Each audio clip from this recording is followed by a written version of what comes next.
Yo, this is Eternal Plays Pokémon Violet, the Teal Mask. So, we are continuing our exploration here in the Kitakami region after we done the storyline. We went a bit around here in the southeastern part in Mossfell Confluence, and now we're gonna head north up to the Fellhorn Gorge. Some more stuff to explore here, and maybe we can find another one of those Ogre Clan members, because we have 2 more to face, and after that we can go back to the guy and collect our rewards. Hopefully that will be very good, because we haven't gotten any rewards now since the first one, so we'll be having plenty of cool stuff waiting for us.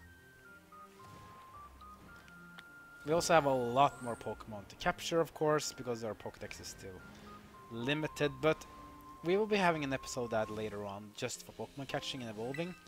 And then, if I can't fill out the Pokédex by then, I will just simply spend some time in between episodes to fill out the Pokédex so that we can complete the quest and head to Perrin and do that side quest, which is a side quest you certainly want to do.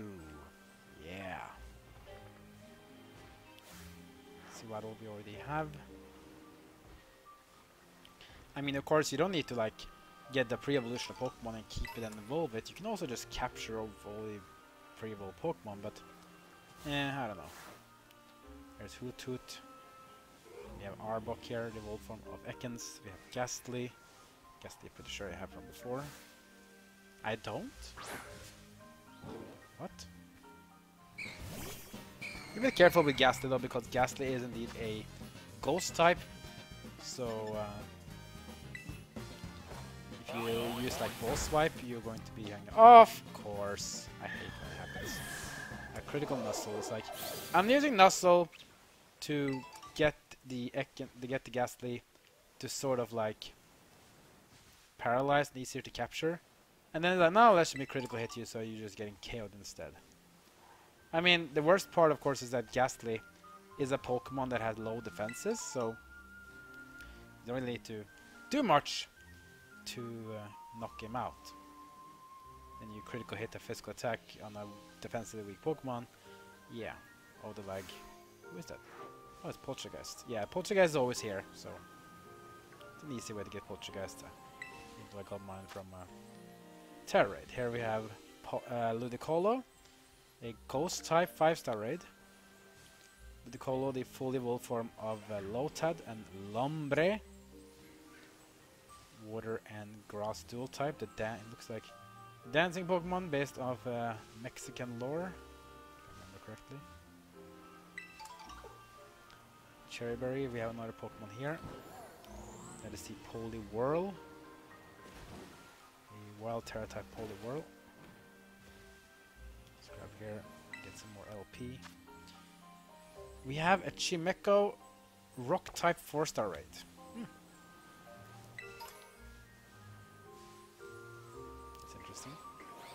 We have a Weepinbell here as well. There's a Arbok, Wild Terra type Arbok, Energy Root, and Revive. Could we find another? Oh, I guess we can't because the sun is coming up. I want to see if we could find another Ghastly. I mean, Ghastly is a very common Pokemon at evening, so I guess we shouldn't have to bother with it. So there's the Spinarak, which I already know I have plenty of. No need to worry about that.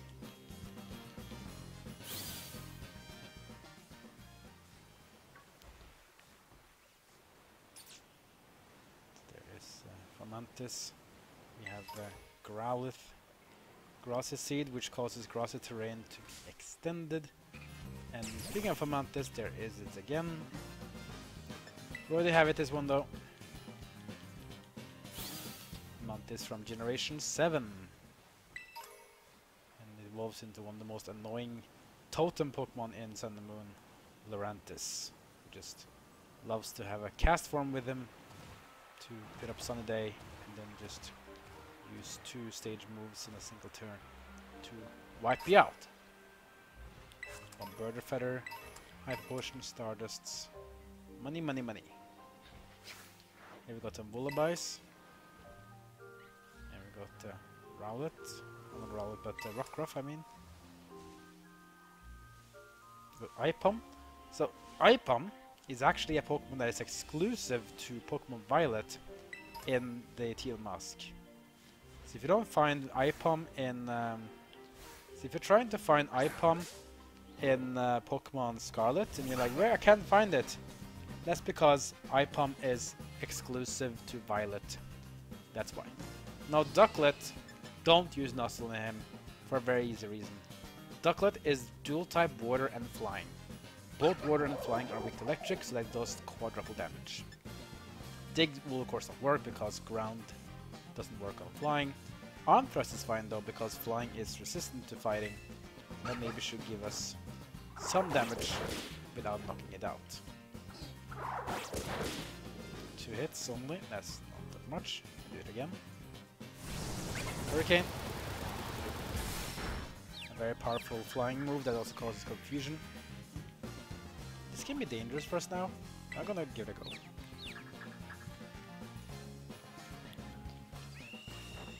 It's gonna work. Good. 1 hit. Critical hit as well. Okay, then need to stop them. Stop. Okay, 2 hits, that's good. Hurricane again. It's a very powerful flying move, but doesn't really do that much damage to pull him up because yes, he's weak to flying as a fighting type, but he's resistant to it as electric as well. And Ducklet is from Generation 5. Evolves into Swanna. A very funny Pokemon in the anime. A Pokemon that was doing thievery. We got Ducklet though. Here's the Pokédex data for Ducklet. The water bird Pokemon. It strengthens its body by diving into the depths of ponds, swimming around while looking for bog moss to eat. So you're saying maybe that Ducklet is a vegetarian maybe? Or not a vegetarian but I can't remember. Oh, Staraptor. Oh boy. So Staraptor is often considered to be one of the best, if not the one of the best sort of like early bird Pokemon you face in the game, fully evolved version. Yeah, people have a very soft spot for Staraptor. It's a very strong Pokemon. The one reason Staraptor is so loved though is because when you evolve it from Staravia, Staraptor gains close combat, which is one of the best or strongest physical fighting moves in the game. Yes, it has a negative thing with reducing your stats after using it, but the burst damage is so powerful, it can be good to knock out Pokemon very quickly. Here we have Riolu. That's the baby Pokemon of Lucario, so if you want to get a Lucario, then you maybe want to go and fight off against Riolu. Here's Bombardier. Don't have this one.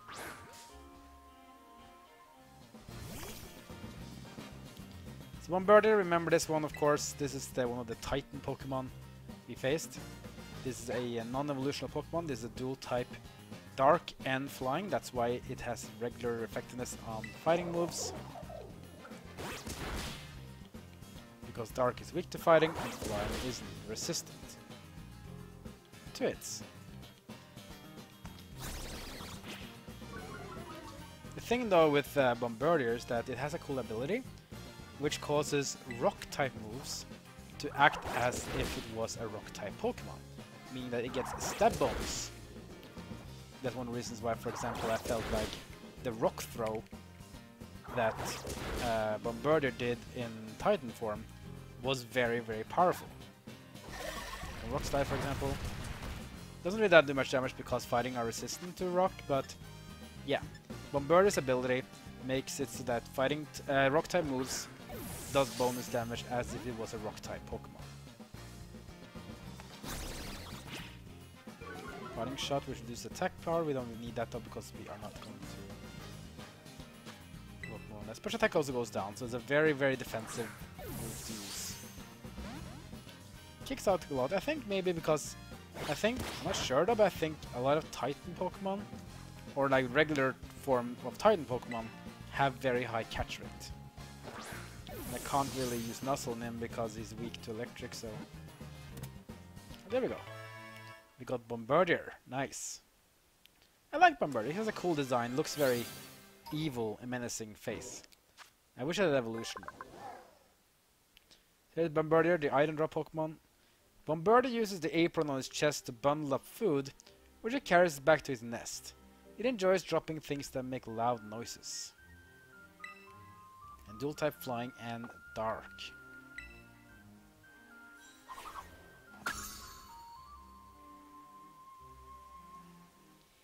Here's more of the Violas and Ducklets and Ipom. We already have all three. Let's get into the main place we're gonna go to this game in this generation. I mean this episode though, the Fellhorn Gorge. So this gorge has a lot of like mountainous cliffs and stuff to run around to. So you need to run around, walk around, and use your legendary Pokemon to go around here. We have Riolu here, and here we have Wullaby? Yeah.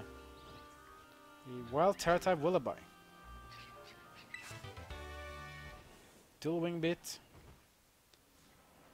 Good flying move that hits twice. Like double kick basically. And there is the trainer. Yeah. But first up, let's go to the sign. Large pointed rock spire jutting out from the lake ahead is called the Fallen Horn. Even that long ago, this giant rock was actually one of the horns atop on a mountain. When the horn fell, its tip broke off. This part of the horn is now enshrined at Kitakami Hall. More importantly now that we have gone to this location, we can now fly here whenever we want to, which is nice. Lagerfang lemonades. So here we have one of those trainers. We can go with Pommet, I think. Actually, let's go Bramblegast. Yeah, Bramblegast should get some love as well. So let's go. This is the 6th of the Kitakami Ogre clan. We have one more after this, so we'll do that next time. So this one. I'm Hasebe of the Kitakami Ogre clan. I control the rain and wash away my foes. Yeah, that's why I went for Bramblegast, because this guy uses water Pokemon. The first one is Politoed. Oh boy. So Politoed is the new evolution of Poliwhirl that was introduced in Generation 2. So Poliwhirl only had one evolution in Generation 1, which was Poliwrath with a Water Stone. But if you had a King's Rock and traded Poliwhirl, you get Politoed. So, and Politoed, I think, is much more special oriented than Poliwhirl or Poliwrath. And you see a Drizzle, which is a very good move in competitive. Rain Dance put up right away. Let's go for Power Whip. A very powerful physical grass attack, which takes down Politoed. Next up is Dreadnought, another Pokemon of the water type, but this one is also dual type rock. And that makes it even easier for my beloved Bramblegast, because rock is also weak to grass. In fact, let's use a special attack. Yeah. A whole Giga Drain, ate up all the HP of Dreadnought. I didn't heal though because I already had max HP. Next up is Basculegion. Oh yeah. So now we're gonna face a Pokemon that is a very cool one. So Basculegion is a Pokemon introduced in the Pokemon Legends Arceus. Because Basculin, Generation 5, did not have evolutions before now. Now it has one. This is Basculegion, the evolved form of Basculin, the white form. Yes, the Basculin has normally like a red or blue form in Gen 5, but in the Hisui region it has a white form, and that one can evolve into Basculegion. And Basculegion is a dual type water and ghost. So you have two ways I can deal damage here. Phantom Force and Power Whip both are super effective against Basculegion. Let's go with Phantom Force. Crunch. It's effective because Ghost is weak to Dark, but it doesn't do that good damage though because Basculegion is not a Dark type. Wave Crash. Not too much. And here comes Phantom Force. Boom. And the Force is a very powerful ghost, one of the best physical ghost moves in the game. Tangle's Cast Legion. And the next one is Ludicolo. Ludicolo, dual type water and grass. That means it doesn't have weakness to grass because it is a grass type, and it doesn't have weakness to electric because grass nullifies that weakness. So what is it weak to then? Well, it's still weak to other things. It's weak to flying, for example. It's also weak to poison, as grass are. So there are other ways to counter that, though. Actually, Cloudsider might be a good choice here, because yes, Cloudsider might be weak to water as a ground type, but it has the water absorb ability. In other words, it's immune to water. So Cloudsider doesn't care about water. Here comes Ludicolo. This dancing Pokemon dual type water and grass. So it is weak to poison. Here comes Surf, but as again, water absorb, Cloudsider has no effect. Oh wow, that damage! Ludicolo goes down in a single hit from a Cloudsider. That's interesting. And that's the 6th of the Kitakami one. Yeah, one more to go. So you have defeated a trainer of the Kitakami Ogre clan. We have indeed. Yes. There's like 2 Riolas, an Apom, and a Lullaby looking at us, and even a Starly. That's so cute. A Rockruff as well. They're so cute, all of them. We can explore a little bit more. There's some items in the water. Oh wow! A whole herd of Bombardier. We've got a Corphish, Toxic Spikes. This one we haven't gotten before. Oh, look at that! It's Quagsire, which is the Johto regional variant of the evolved form of Whooper. Here we also have a heavy, dangerous raid. It's a Dragon type Como 6-star raid. And Como is a Dragon type by default, so this actually means it's a very, very good choice. So if I really want to get a Como, I probably should have gone there and fought Como, because that would give him a very good typing and 6-star, and he gets all the bonuses for being a 6-star Pokemon as well if you capture him, so that could be a good choice for a capture of a Pokemon. More Bombardiers here. Seems like this is a place where they live in Kitakami. An Ether here. An X-Attack. Some Staravias, which we already have, because we already have the whole family of Starly. Here we have the Whooper. The Johto variant of Whooper. Staravia, Apom, and Starly, and Riolu, and Rockruff. Something else we can get here, maybe? Oh, here's a TM. Let's grab that one. It's also been nice to get a TM, especially if you haven't got the TM from before, because as you saw now with Toxic Spikes, that's a team we haven't gotten from before. And as soon as you get a TM for the very first time, you can then learn how to create it as well. Unless, of course, you got the recipe from Penny. Oh, hello there. Ponyard. We don't even have Ponyard. That's interesting, because Ponyard is a Pokemon that is also in Paldea. Originally from Gen 5, but Ponyard is interesting because it actually got a new final evolution in Gen 9. So, could maybe try to go for it. So Ponyard is a dual type Steel and Dark. Steelhead doesn't really do much. You have to be careful here though, because it is a Dark type, and Dark is effective against Ghosts, so... And Brahmagaz doesn't really have high defenses. It's very fast, high physical attack, but defense-wise, not that great. Iron defense. Yeah, Ponyard wants to go for defense. Which is a okay thing, I guess. It's really a good Pokemon to go for, because we have a lot of Pokemon to have in the Pokédex.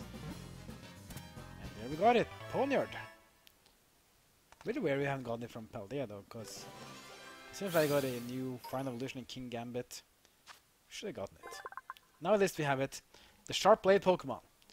Any chips in his blades will prove fatal for it. After each battle, it diligently maintains its blades using its favorite sharpening stone. Yeah, I think Ponyard is probably a Pokemon you should not try to hug. That could be very fatal. Another Pokemon that's very fatal for Bramblegast is of course Bombardier. Considering the fact that Bombardier is dual type Flying and Dark, both types, each type is super effective against the other types of Bramblegast, Ghost and Grass. So that's dangerous. Dragon Pulse, good special attack for Dragon types. And let's get this TM and we will call it a day. There we go. Fire Blast, yeah. So that'll be the end of this episode. Next episode we're gonna look more in the area here. Maybe have a quick look in the Timeless Woods. And then we're gonna see if we can find the 7th and final member of the Kitakami Ogre Clan. And we still have another Loyal 3 to find. Should we go for that one too? And more Pokemon still to capture. We aren't even close yet, so we still need to do a lot more work on that one. Like, comment, and subscribe.